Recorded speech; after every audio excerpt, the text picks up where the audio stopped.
Hey everyone, Mherex here, bringing you another video. This one I am going to be doing the stock watch for female acrobats. I know you guys have been patiently waiting for the stock watches, so we are going to do the female one here for acrobat. Um, as you can see, there are not a lot of choices really. So we went with a top three for this, and the third one, and also free to play. Um, so is going to be Bailey at number three. So even if she wasn't free to play, she would have made our number three slot. Bailey's really good. I've used her a ton. I do have her sweater gear, which certainly helps. But she's very, very good. And she was a free card in MLC, one of the free ones there. Let's take a look at her on the portal, and I'll talk a bit about her at 5-star gold and kind of why we have her on there. So Bailey is a card I'm very comfortable with. Like I said, I played her a ton. She carried my roster at 5-star bronze all throughout the 5-star silver meta, and she can still get it done. There are some keys there, though. She really needs double armor and Honky Tonk Man to be super successful. That typically with her finisher will keep everyone down. At 5-star gold, it gets a little bit bigger with the color turn gems, but not huge. Everything kind of goes up though at 5-star gold. The running drop kick, instead of 5 MP, you'll gain 6 blue MP, so you gain 1 there. If you're using the spine buster, it goes from 6 random to 7 random. Unfortunately, the choose row doesn't go to 4 rows. That would have been clutch. It stays at 3. Um, this is a throwaway move, and then you have the bulldog, and this one is actually quite good, especially if you didn't get the sweater gear. Makes 4 color turn gems into blue instead of 3. That definitely helps, that 1 extra. And then you got the sub as well. I like running Bailey, double armor, Honky Tonk Man, and the blue, so Lawler and the bulldog here. And then turn 1, I will put 1 row down and turn it all blue, which fills up the finisher in the blue again, and then drop 3 rows and hit the finisher. That's how I like running Bailey. She's very, very effective that way. There are a ton of other ways to run her, as she's super versatile, but especially if you have the sweater gear, that works really well. And with Honky Tonk Man and double armor, the finisher's big enough to keep people down. Ideally, if you could get a gem defense strap on her with that build, it would get even more difficult to beat her. So she's quite good. I like her a lot. You can also do the thing with 2 MP trainers, with Lawler and like Sting or Luke?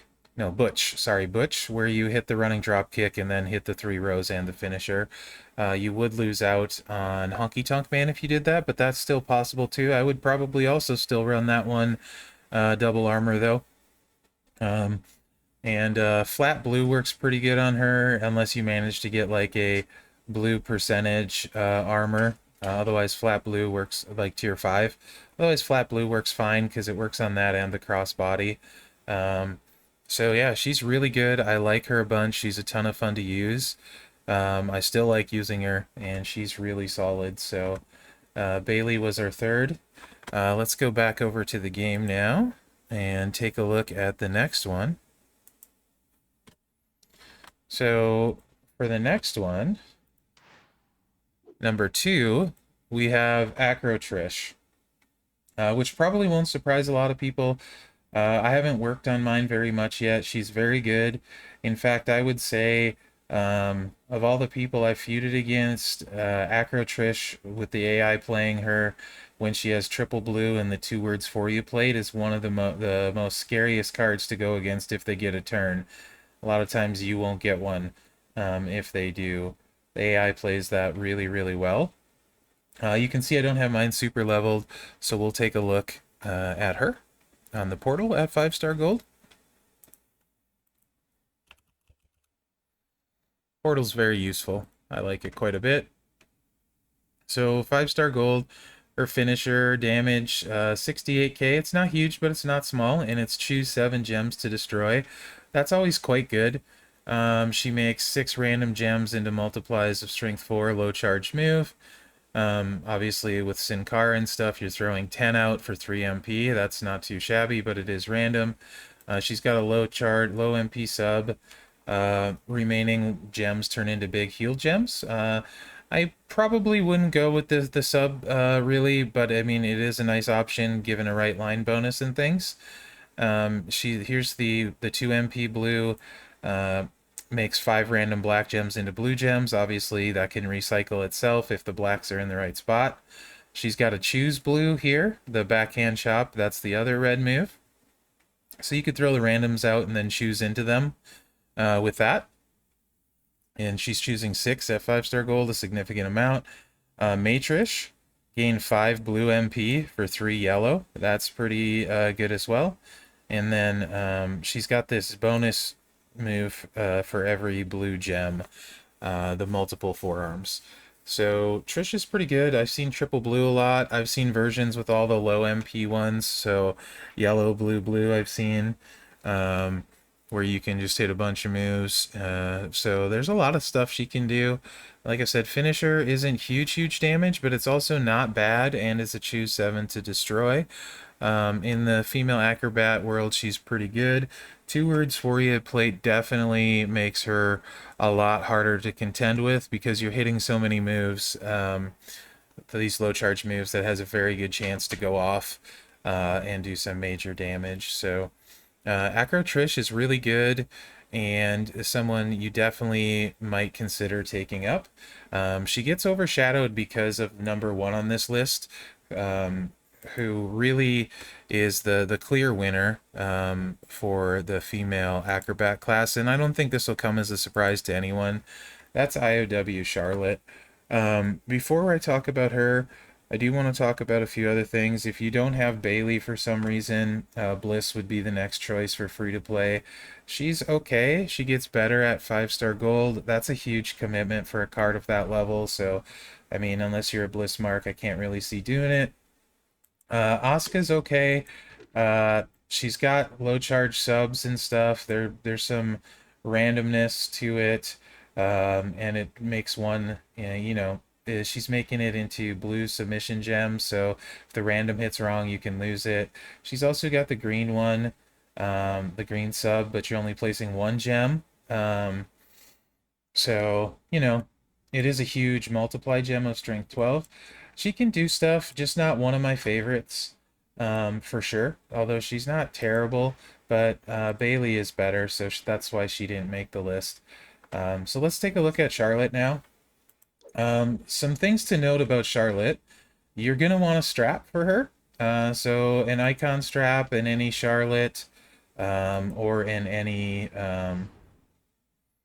Acrobat, or one of the generic straps. So for me, I have one of the WrestleMania straps from the event, WrestleMania 36, and this is also a WrestleMania 36. Those were the only 2 straps I had that would work on her. So you may not have a strap for her, which will certainly make a difference. And also what is going to make a difference is you really need a move damage medal. I have mine in takedown. Armor would be fine.